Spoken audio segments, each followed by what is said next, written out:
I got to admit, I woke up today thinking it was Monday, but it's not. It's Sunday.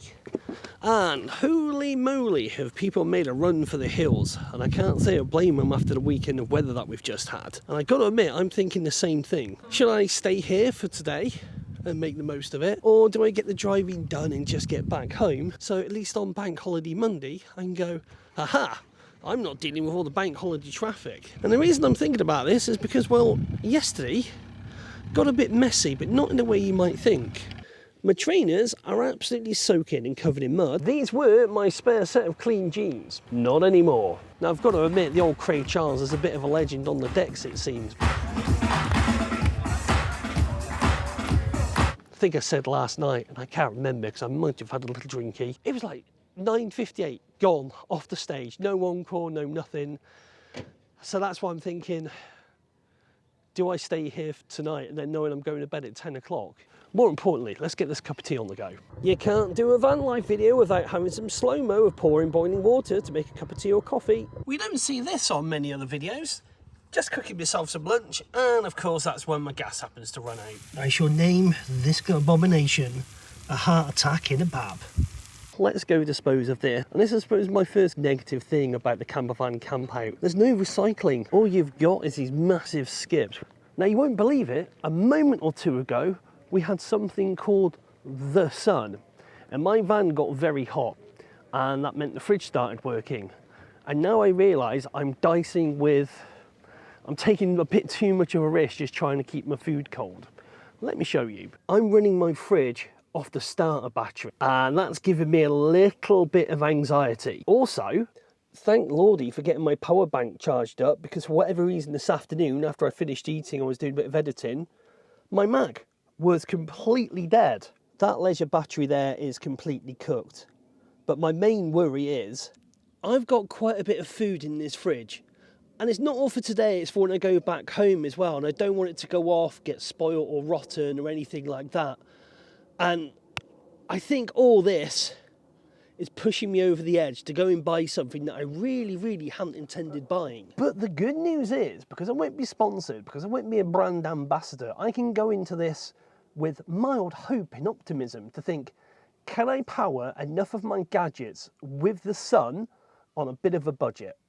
So like, share, subscribe, that's coming up in a minute. I'm going to tidy up, and yeah, I'm just going to go and get it. I've had enough. I don't want to be stressed. I don't want to be taking the juice out of my starter battery. So I'm going to chill for a minute, pop to the bathroom. Don't know why I'm saying that.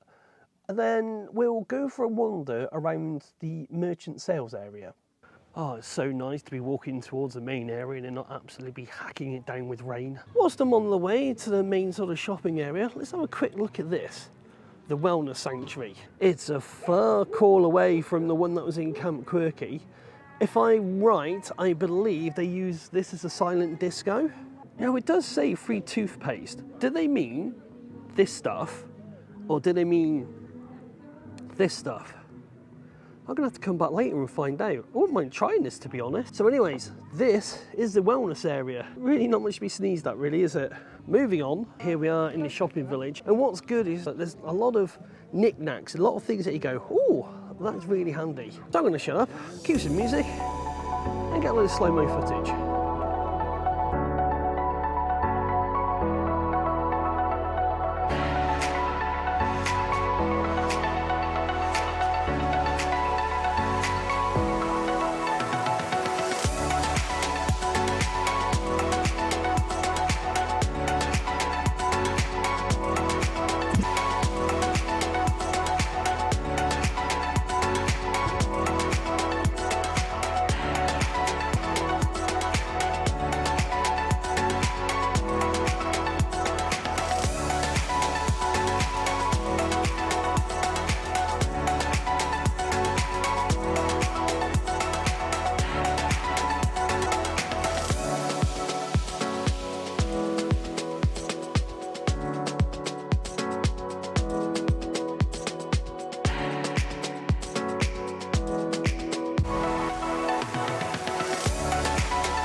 There we have it, quick walk around the market stall place. And I want to give a special shout out to the chaps at Bluefix, who have spent 15 minutes badgering their ears off about my problems.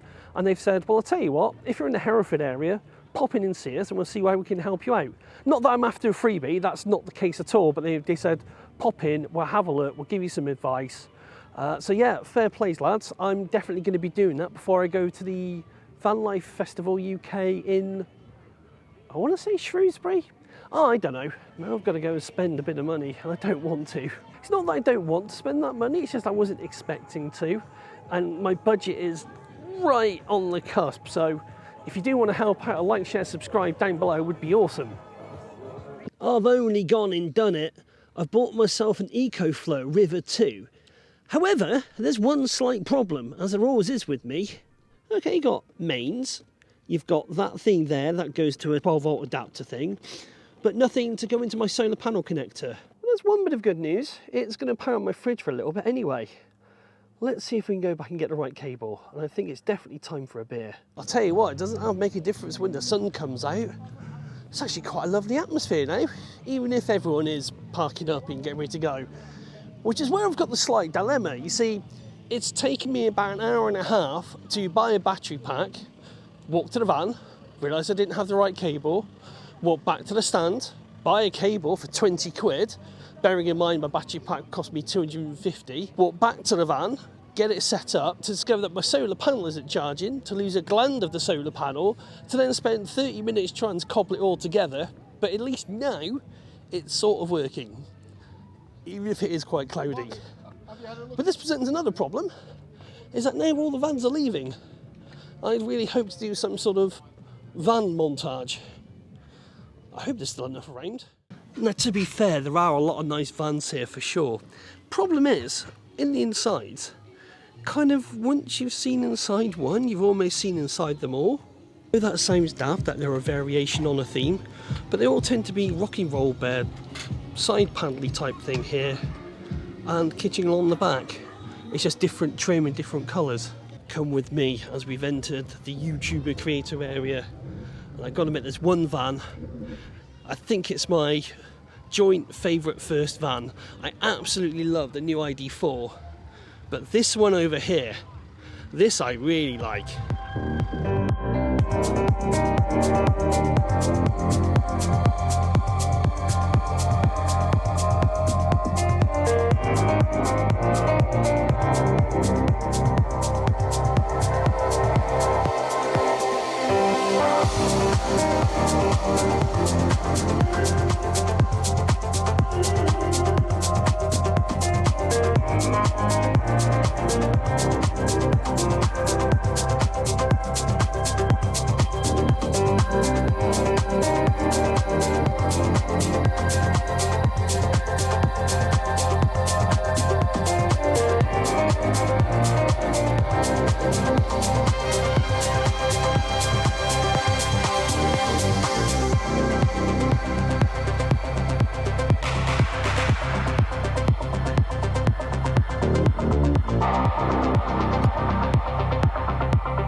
I can stand up.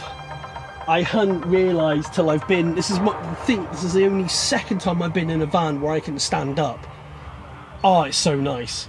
You lose a lot of practicality in some ways because you can't go into some car parks or some places because they've got the height restrictions of 2.5 metres or 2.2. But this is lovely. Yeah, what a cracking little van. I was just about to do a bit to camera to sort of set them up, all the vans, but I've heard the dulcet tones of some ukuleles going off, and I have been drawn towards them.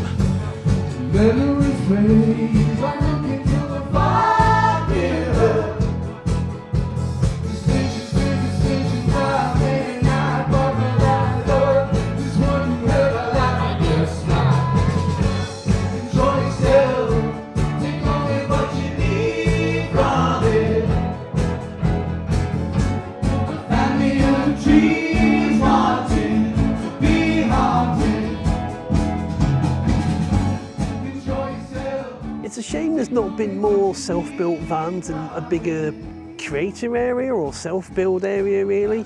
Because again, I come to these events wanting to get inspiration, not just see mass fabricated vans, personally speaking. But the two that have stood out are from the completely opposite ends of the spectrum. The one that I absolutely love is the ID4, the all-electric one.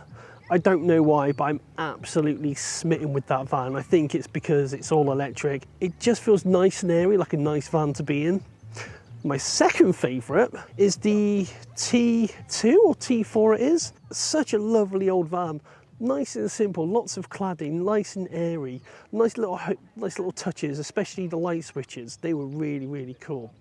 So it's just nice to really appreciate vans from both ends of the spectrum. So they've been my two favourite vans of this particular event. I also feel I've got to give an honourable mention to this one here because I just like the headlights.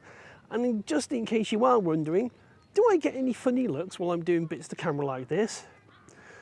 The answer is yes, lots. But I still keep doing it. Even though I look a state, I haven't shaved in 11 days and I still can't wash my hair because of the glue. I don't care. And if you have found anything I've done entertaining, do the whole like, share, subscribe. And leave a comment down below. That really want to help. We can get to 190 subscribers. Again, thanks to my camera rig, just spent 20 minutes chatting to someone completely random about their van life experience. And it seems I have a new neighbour. Show offs. Who are these? Right, I think what I'm going to do is A, put a jumper on, and then B, let's give it a time lapse going as the sun goes down. Hey everyone, as the sun sets on my last night here at this festival, I thought I'd take a moment to share this time lapse with you and also give my final thoughts on the Campervan and Caravan Club Campervan Campout experience. First off, let's talk about the price. I shelled out £200 for 3 nights camping for this event, and even with early bird deals, it would have been £150. That's quite a steep cost compared to other festivals out there. Now let's talk about the practical stuff. The toilets, well, they did their job considering the 2 days of rain we endured, and I have to admit, taking a shower at a festival was a whole new experience for me and very, very nice.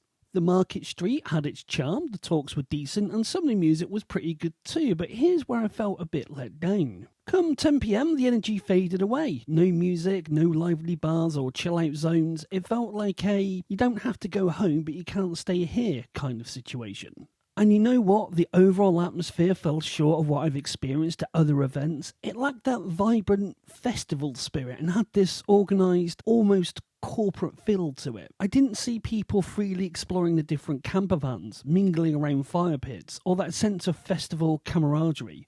Maybe it was just me, or perhaps I missed out on the solo camper section. So the big question is, would I come back?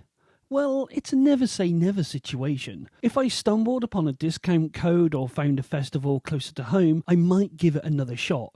But deep down, I can't shake the feeling that once you've been to one of these events, you've pretty much experienced them all. But hey, that's just my personal take on it. I've seen other YouTubers who've had an absolutely amazing time. Remember that everyone's festival experience is unique, and who knows, maybe your next festival experience like this will be an absolute blast. Thanks for tuning in and watching this time-lapse with me. I do hope you've enjoyed this video. Don't forget to do the whole like, share, subscribe, and until next time, stay curious and keep exploring.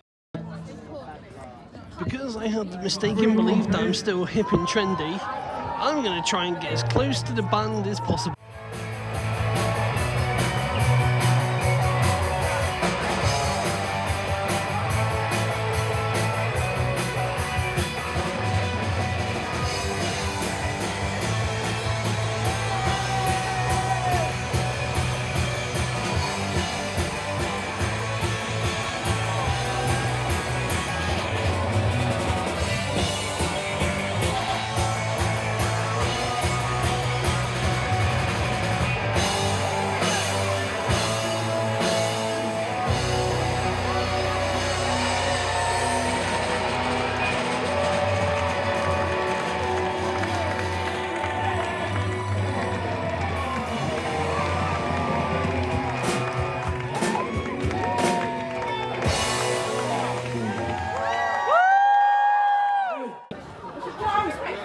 10 o'clock on the Sunday of bank holiday weekend and the coronation, and they're dismantling the stage.